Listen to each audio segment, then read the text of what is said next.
Annyeonghaseyo yorobun et bienvenue dans cette nouvelle vidéo où je vais vous parler de l'aéroport, du vocabulaire, des phrases utiles qu'on peut utiliser au moment venu.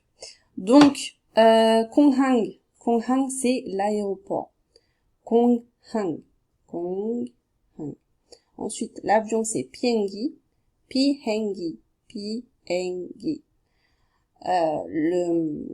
Pour enregistrer les bagages, le check-in, c'est check-in. Check-in. Check-in. Donc là, ça vient de l'anglais, carrément.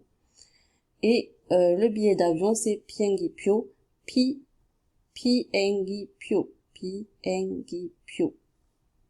Voilà. Donc on reprend l'avion et on rajoute pyo qui veut dire billet. Ensuite, pour dire arriver, on dit dochak et départ chubal. Donc dochak, ça vient du verbe dochakada. Et chubal, ça vient du verbe aussi chubalada. Donc on peut l'utiliser dans plusieurs contextes. Est-ce que le train arrive, le départ du train, etc. Donc arriver, c'est dochak et les départs, c'est chubal. Ensuite, le passeport, c'est yokwon. Yokwon, donc c'est un peu compliqué parce qu'il y a 4 caractères. Donc, voilà, c'est kwon. Kwon, c'est la feuille. Et yo, c'est quelque chose d'administratif. Donc, qu'on cumule les deux, ça fait le passeport yokwon. Ensuite, pour le bagage, on dit aussi de deux manières. Yoneng kabang. Donc, yoneng, c'est le voyage. Kabang, c'est le sac. Donc, yoneng kabang. Et Jim, c'est aussi les bagages. Mais on peut utiliser les deux. Soit l'un, soit l'autre. Voilà. Ou yoneng Jim, ou voilà, kabang. Voilà. Ça marche dans tous les cas. Ensuite, les petites questions. Donc, 월권을 잃어버렸어요. Donc, 월권, c'est, comme on a vu là, c'est le passeport. C'est la particule d'objet. Et 잃어버렸어요, ça veut dire perdre quelque chose. J'ai perdu en chemin. Même quand on est perdu en chemin, on dit 길이 잃어버렸어요. Donc, je suis perdu en chemin. Donc, on peut utiliser ce verbe dans plusieurs contextes. C'est un peu long comme verbe, je le conçois, mais c'est très utile. Donc, 월권은 잃어버렸어요. 어떻게? Donc, 어떻게, c'est dans un contexte où, voilà, comment faire, quoi faire. Elle pose la question un peu de détresse, voilà. Donc, je recommence. 월권을 잃어버렸어요. 어떻게? 어떡하지? Voilà.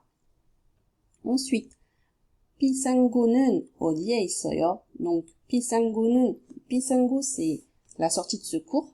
Et nun, c'est la particule sujet. 어디에 있어요? Donc, où est? Pareil pour ici.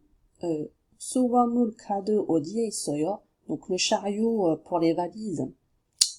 Où est-il?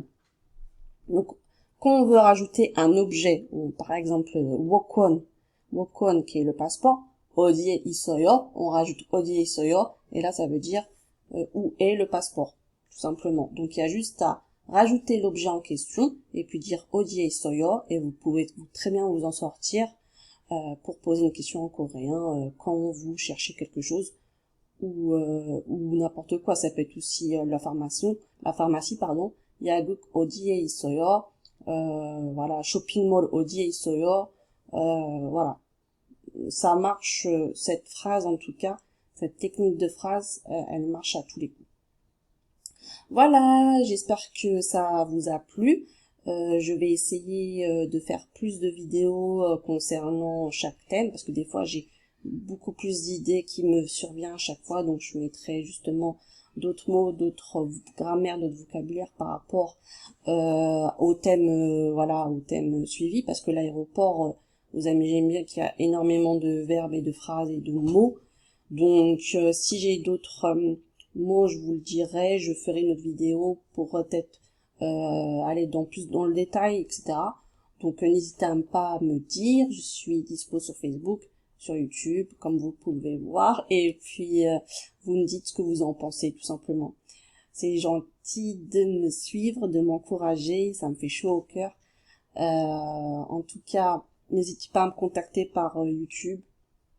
Je suis aussi dispo que sur Facebook, voilà. Merci, à la semaine prochaine. 감사합니다.